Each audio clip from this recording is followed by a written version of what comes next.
Growing up, my childhood was really difficult, and there was just a lot of negative things that happened in my childhood, which led to me being suicidal by the age of 13 years old. And then shortly after that, I go into juvenile justice, and then I ended up going into foster care when I was 16 years old. That was the first time in my life that I actually, that I actually knew what it was like to have a family. I aged out of foster care at the age of 18. I went back to live with my mom, and I slowly got pulled back into the wrong crowd again. And I ended up reconnecting with an old friend from high school who would shortly after become the father of my daughter. So her father and I split up. We ended up breaking up. And then I was a single mom working at Ace Hardware, completely sober, doing good.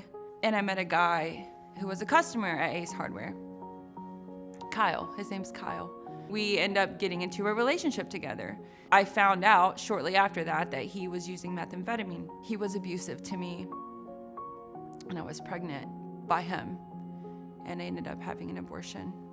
I finally had enough, and I was just done, so I left him. And we had been split up for probably a couple months, and I met another guy.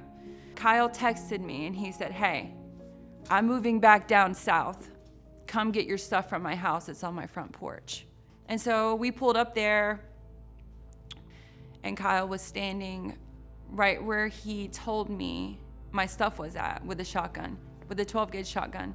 Kyle shot us with the 12-gauge. It went through Hunter's leg and into my leg. So the way he shot us because he's standing on steps, so he's shooting down. And I ended up flatlining twice. They sent 2 life flight helicopters.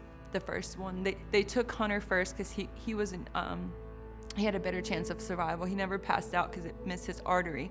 The first helicopter came, landed, left. The second one was taking a long time to come, and I find out later that they could barely get a second helicopter. So they had the body bag out because it was between that or the life flight. So I make it, right? I wake up in the hospital, and the first face I seen was my daughter. And I remember looking down and seeing my foot was purple, but I didn't care about any of it because I was just happy to be alive. I was just happy to have my life. And so after all that happened, I ended up getting on drugs. I was addicted to pain medication. I was in numerous high-speed chases. It was in prison where I met Nicole Dyson and Randy Dyson. I hadn't really developed any healthy relationships. In that time period, it was just trauma and survival. I remember limping up to the prison chapel in my blues. I could just feel that this was gonna be different, and he had something for me. So I would go there, even on the days when I was in pain.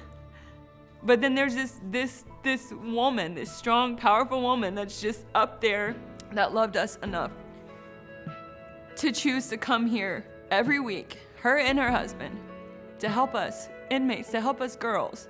I can call Nicole with anything at all.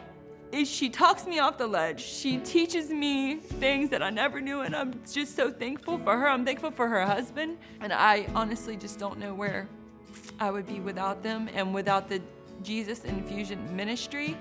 The Jesus Infusion Ministry doesn't just visit prisons, they change lives. They meet women in their darkest moments and walk with them into a brand new life. I'm living proof of that. If you ever wondered if your support could truly make a difference, please know that it does. Because of this ministry, women like me are given a real chance at life, healing, and purpose. And I'm just so grateful, and I'm thankful.